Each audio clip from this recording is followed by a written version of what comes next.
Just really, Volt. Try not to hit my tripod, dude. No. Volt, don't chew on my tripod. Please.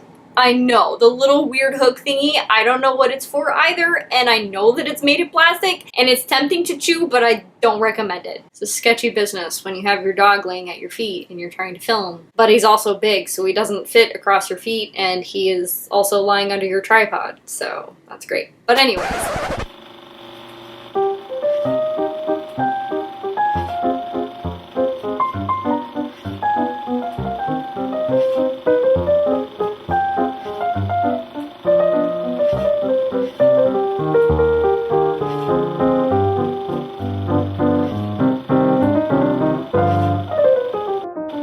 Squirrels, welcome back to my YouTube channel. My name is Juniper Rose, and just in case you don't know me, this is the first time you are seeing me. Hello, welcome! I would love to have you as part of our little weird squirrel family where there's just nothing but shenanigans because we're a bunch of nuts. So if you do want to join the madness, click that subscribe button down below. I do have a new upload schedule. I am uploading videos every Sunday and Thursday, so make sure you pop over to my channel every Sunday and Thursday so that you don't miss a video. Just in case you are forgetful and squirrel-brained like me, there is a little notification bell thingy that you can click on, and you are magically informed of whenever I upload a video. So that is useful, that is fantastic, and I highly recommend it. Today I am excited to bring to you guys part 2 of my mini All About Tarot series. Yes, I am filming part 2 the same day as part 1, hence I have my Consult My Crystals shirt on, but like, I mean, honestly, it's the best shirt ever. So like, And also, just in case you did miss part 1 to this series, I will have a link to that down in the description box below. I highly recommend that you go watch that video before this one, as we do talk a bit more about what is tarot, what's some of the history behind it, and some common tarot myths. And some shenanigans, of course. Why would there be shenanigans? There's also potatoes. So like, yeah, if you missed part 1, click the link. It's great. And then come back here. Because you know what? I'll still be here when you come back. I won't be going anywhere, so I'll wait. So anyways, let's jump right on into today's video, which is part 2. I decided that today's video we will just be talking about the deck itself, since there is a lot to go over. So, are you ready? Because I'm ready. Let's do this. Volt, quit moving my camera! Alright, so first off, what is in a tarot deck? I did mention in my previous video that there are traditionally 78 cards in a tarot deck. Historically, there only used to be the minor arcana, which consisted of the 4 suits and are very much the predecessors to today's playing cards. Now, the major arcana did get added in later on, and before they were named the major arcana, they were known as triumph cards. Now, a lot of these cards at the time were inspired by fools, acrobats, bards, so that is a little bit of an interesting tidbit that I didn't quite mention in my last video.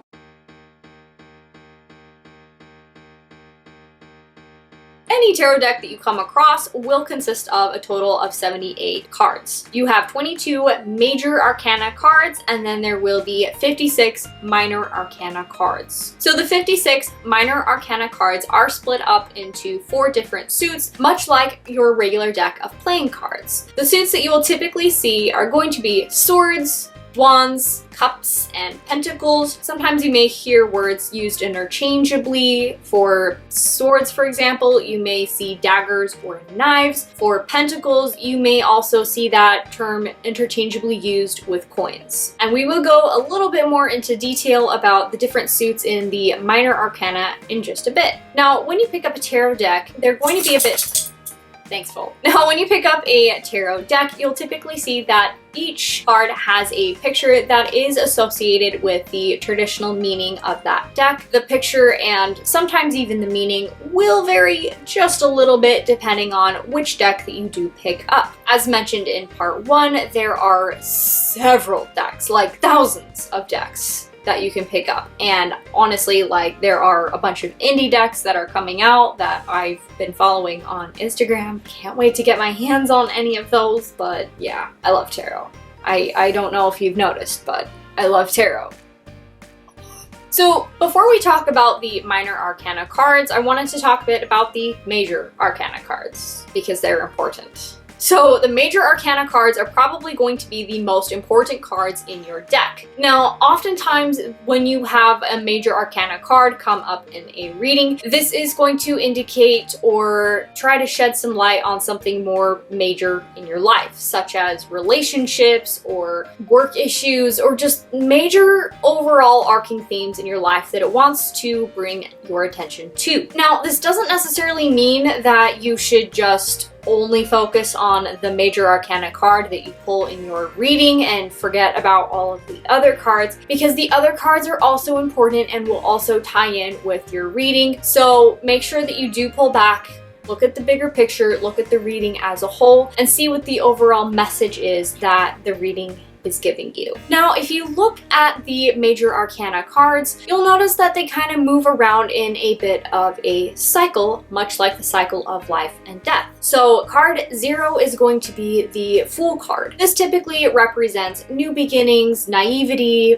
innocence, you know. You get the point. And it does cycle through cards where towards the last half of the middle part, you'll see cards such as the Tower, the Devil, the Death card, which can sometimes refer to a midlife crisis or some major issue or some sort of major challenge that you need to overcome in order to grow and move forward. And then, of course, at the very end, the last card is the World, representing fulfillment, the end of a cycle, and a sense of completion. Now, I could also go into depth and detail about what each of these major arcana cards are, but like, we'd kind of be here all day. I'd end up having to split this up into like 2,000 parts. Just there's a lot of detail to go into. There's a lot of things that are in tarot decks that I probably won't even be able to cover. But if you do have a tarot deck handy, or if you have your computer handy, you can always look up and see what the major arcana cards are listed in order, and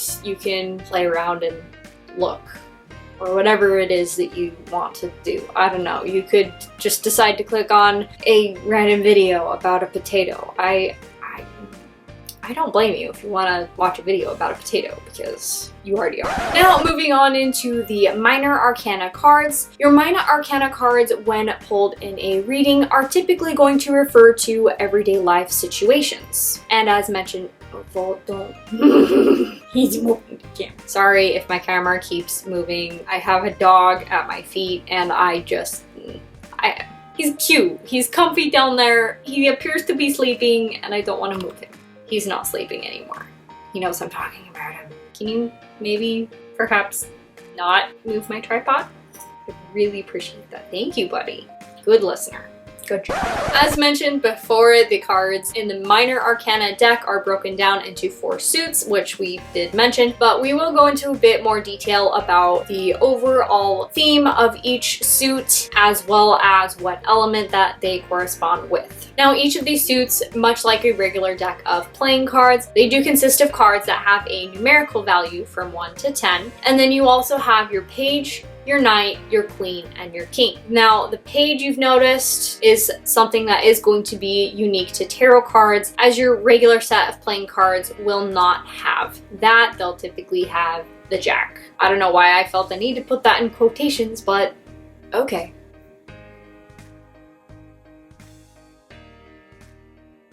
So let's go ahead and talk a little bit more about what element and what correspondences each of these suits have. So the first suit that we are going to talk about today is swords, or knives, or daggers, depending on which deck you have. The corresponding element with this particular suit is air. Now, as mentioned before, yes, swords can be interchangeably used with daggers or knives or rapiers, whatever you call it.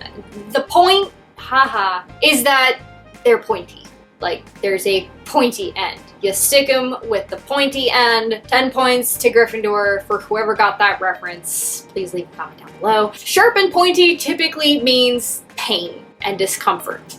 And let's just be completely honest here. The suit of swords is not really my favorite suit, and it's probably not going to be your favorite either. This suit represents battles either in your life or staged in your very own brain, where two different sides of you, your heart and your brain for example, are in opposition with each other. This suit is very well known for bringing a cold, hard dose of reality and logic. I hate logic.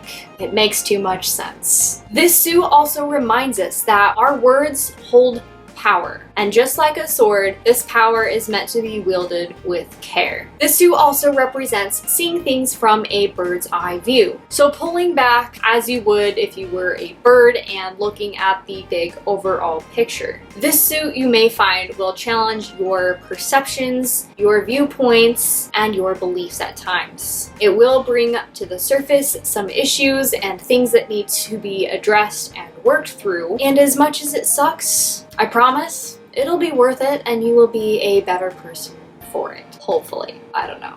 Am I a better person because I drew so many swords in my room? I don't know. But anyways, moving right along. The next suit that we will talk about is wands. Sometimes a staff or a stick, I don't know, whatever deck you have. But wands, that is the traditional suit, symbol, thing. And this suit is represented by the element of fire. Wands are all about inspiration and creativity. That aha moment where a light bulb switches off in your brain whenever a Harry Potter character says "Lumos" and the tip of their wand magically lights up and brightens the whole room. Like, honestly, that was just one of the best parts of every Harry Potter film and book.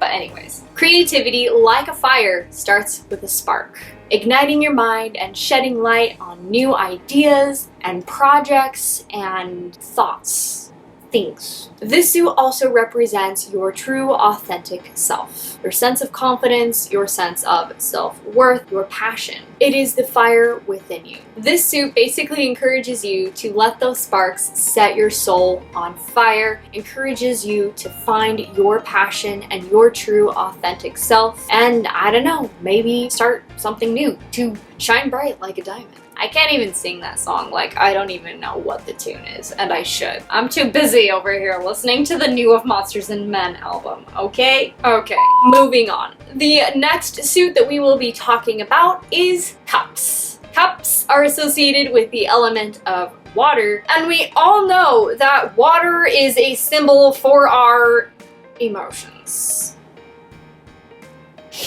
The mystical, the mystery, the subconscious, the unconscious, what lies beneath, what is below the iceberg, that is all water and emotions, and what this suit represents. Emotions are just elusive and fucking unpredictable. Like, I don't know, one day I can be feeling happy and full of energy, and the next day I'm just grumpy for absolutely no goddamn reason, and I don't understand emotions, you guys. Do any of you understand emotions? Because I don't. Why am I getting so emotional over this? Like, anyways. The cards in this suit could shed light on our relationships. That is a very common theme with cups. And some of the cards in this suit can even also act as a mirror, shedding light on the subconscious. Things that we've repressed, either on accident or on purpose. But regardless, things that need to be brought up to the surface and dealt with. So maybe we've got some repressed emotions or traumas. Maybe, who am I kidding? We all have those. I don't know. Maybe you don't. Maybe you're one of the lucky few who actually has a good handle on your emotions and your sense of water well-being. I don't know what you would call it. Maybe you're just really good at water bending. But anyways, the reason why some certain emotions that have been repressed would need to come to the surface is because maybe it's blocking you from something greater. Or maybe you've allowed these emotions to just sit for so long that they've turned into feelings of resentment, jealousy, or even hatred for a thing or a person or Honestly, this sounds like my relationship with emotions themselves right now. But anyways, perhaps once this comes to light with your reading, if you do draw a cup card, perhaps it is time to process these emotions and let them go so that you have more room for good things and good emotions to attract into your life. Surprise! My camera battery died and I have no idea where we left off, so that's great. All right, so moving on into the last but not least of the suits, we have pentacles or coins. So that again depends on whatever deck you have. And you guessed it, this suit represents the element of earth. This suit is actually unique compared to the other 3 suits in your deck of tarot cards. So while the other 3 suits of swords, wands, and cups were representing things like pointy truths and battles and emotions and sparks and creativity and authentic self thing, you know, that's all like stuff that you can't really touch or feel or see. Now, this suit actually does represent things that you can touch, feel, and see. So it could be your home life, it could be your work life, or it could be your relationship with possessions or even money. Actually, most commonly, money. Hence it's coins or pentacles. Yeah, I didn't come up.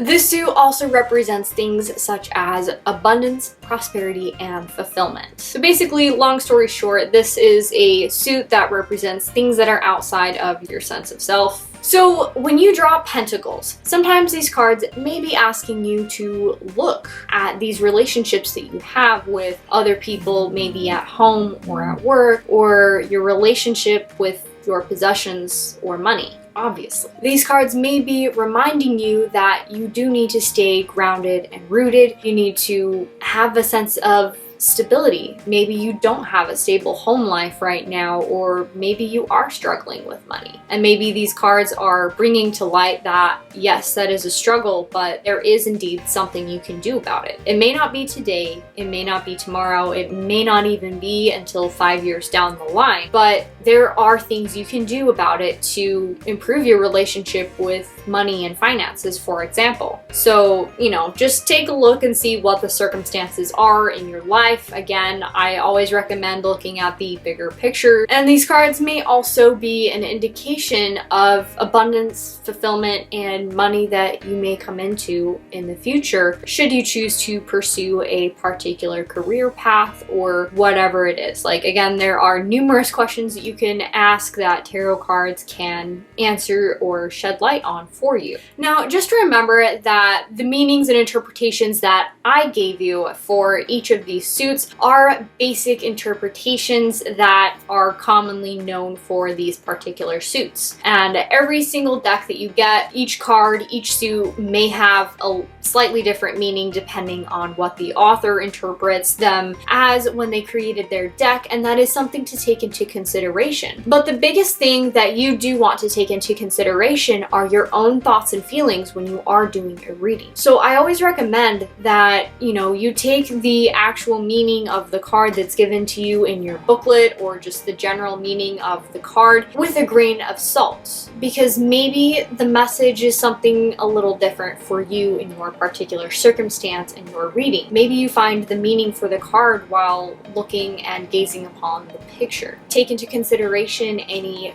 feelings that you have, any thoughts, anything that flashes into your mind, because those things might be messages that you are getting from your guides or your higher self or the universe or whatever you are seeking answers from. And I also recommend for you to keep a journal of all of your readings for divinatory purposes. So keeping a tarot journal of your readings is super important, and that's something that I've always done, because sometimes maybe you'll write things down in a hurry because you have to leave for work or school that day, and maybe you miss something, and you can come back to that later and kind of refresh your memory on what that meaning was. And you know what? Maybe something else will pop into mind. Or maybe you'll come back to that reading later and you'll find there was something you missed then, or just, you know, there's all kinds of things that can happen. I can't fucking predict the future.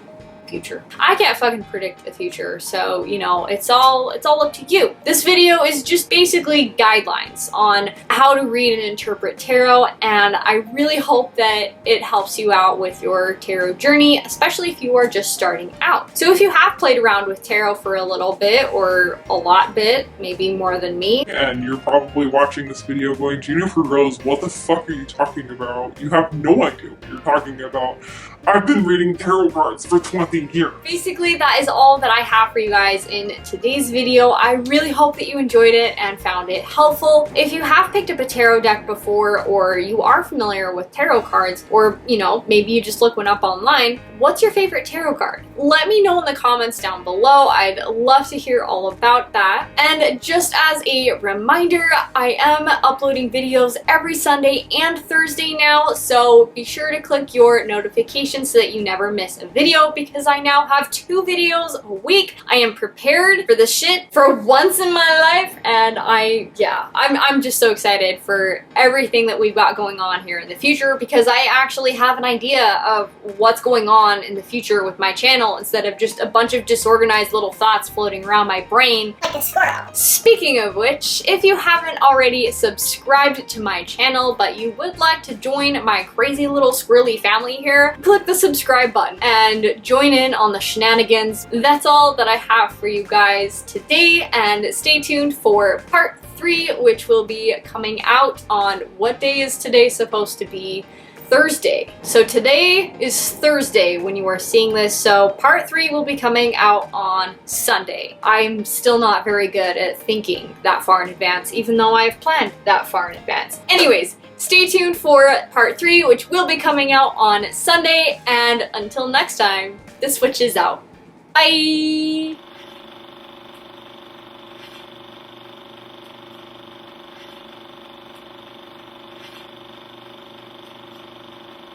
Come here, don't try not to step on my laptop.